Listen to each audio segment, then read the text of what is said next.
बिस्मिल्लाहिर्रहमानिर्रहीम नाज़रीन, खेड कबड्डी फुर्ती दा कम भिड़ना झोटे दा, तंदरुस्ती दी कुश्ती सुच्चा साथ लंगोटे दा।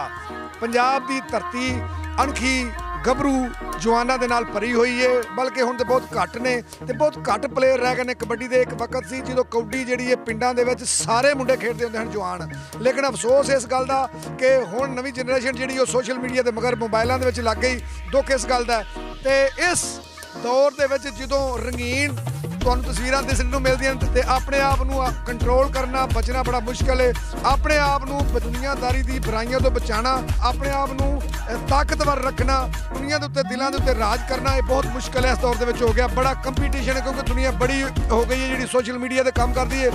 कई बार वेखिया कि बीबियां हुंदियां कालियां कुझियां ने, लेकिन सोशल मीडिया की वजह इस तरह के इफेक्ट लगते हैं कि तुसीं जदों उन्होंने वेखते लगता जिवें कि नौजवान कुड़ियां ने।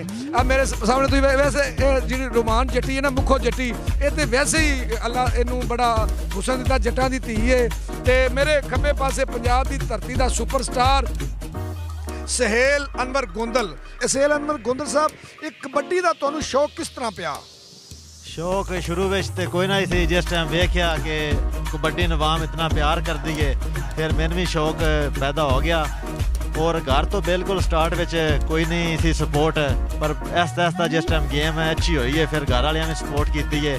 और माशाल्लाह हुण मैं 2 एकड़ ज़मीन में अपनी कबड्डी की अकैडमी बनाई है, जिस मुल्क पाकिस्तान तो कोई भी अगर कबड्डी सीखना चाहे, कबड्डी का शौक करना चाहे, तो आके मेरे को कबड्डी सीख भी सकता है। वाह जी वाह, इनू आंदे ने जवानों की कदर करनी। तो जवानों की कदर हमेशा वो लोग करते हैं जिहड़े जवान होण ते खानदानी नस्ली लोग जिहड़े ने वही जवानों की कदर करते हैं, और उन्होंने समझाते हैं कि तुसीं पंजाबी पुत्तर हो तो तुसीं अपनी जान नूं संभालना है, बुराइयां तो बचना है, नशे तो बचना है, हर किस्म की गलतकारी तो बचना है, तो फिर जाके कबड्डी खेडी जाती है।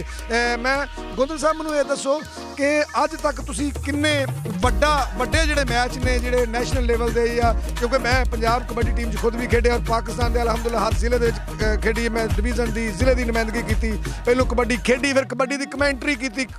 मैनू रब दे फजल नाल कमेंटेटर एसोसीएशन पाकिस्तान का चेयरमैन बनने का आज़ाद होया, और पाकिस्तान के जिहड़े सुपरस्टार कमेंटेटर ने कबड्डी के मेरे सारे शागिर्द ने। तो मैनू मान है कि मैं एक कबड्डी का प्लेयर हाँ और मैं कबड्डी के खिलाड़ी की गलबात साझी कर रहा। गोंदल साहब मैनू ये दसो कि अज तक तुहाडी नज़र दे विच पाकिस्तान का जिहड़ा सुपरस्टार जिन्होंने तुसीं इस दौर दे विच कबड्डी का किहड़ा प्लेयर है? इस टाइम सुपरस्टार जो शफीक अहमद चिश्ती है, माशाल्लाह उस इंडिया में जाके पूरी दुनिया में जाके पाकिस्तान का झंडा जो लहराया है, पाकिस्तान का नाम रोशन किया है। और मैं आप खुद उहदे नाल काफ़ी मैच खेलता हूँ, बड़ा अच्छा इंसान भी और पाकिस्तान का 1 नंबर रेडर भी हो। वाह जी वाह, बड़ी गल है जी। होर बेशुमार साडे प्लेयर ने, साडे मथे दा सिर दा ताज ने। अल्लाह ताला ज़ात इन्हां होर इज्जत देवे।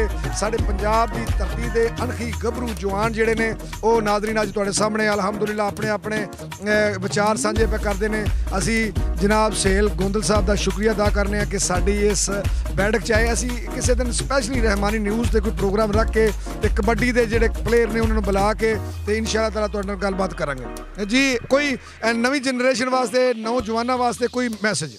रहमानी न्यूज़ दे देखने वाले नाजरीन के थ्रू मैं मैसेज देना चाहता कि जितने भी साढ़े वालदैन हो, साढ़े नौजवान बच्चे ने बड़ा एतराज़ करते हैं, गेम चो हिस्सा नहीं लैन देंगे, तो कोशिश किया करो अगर कोई भी तुहाडा बच्चा गेम की तरफ आ रहा उन्हें सपोर्ट करो, क्योंकि इस जाते दौर में अगर तुहाडा बच्चा किसी गेम की तरफ आएगा तो ही नशे फाशी तो बचेगा। अपना जिसम अपनी ताकत संभाल के वो इंशाअल्लाह अगर तुसीं सपोर्ट करो दे तो आने वाले वक्त चो अपने वालदैन का, अपने पिंड का, अपने जिले मुल्क पाकिस्तान का भी नाम रोशन करेगा।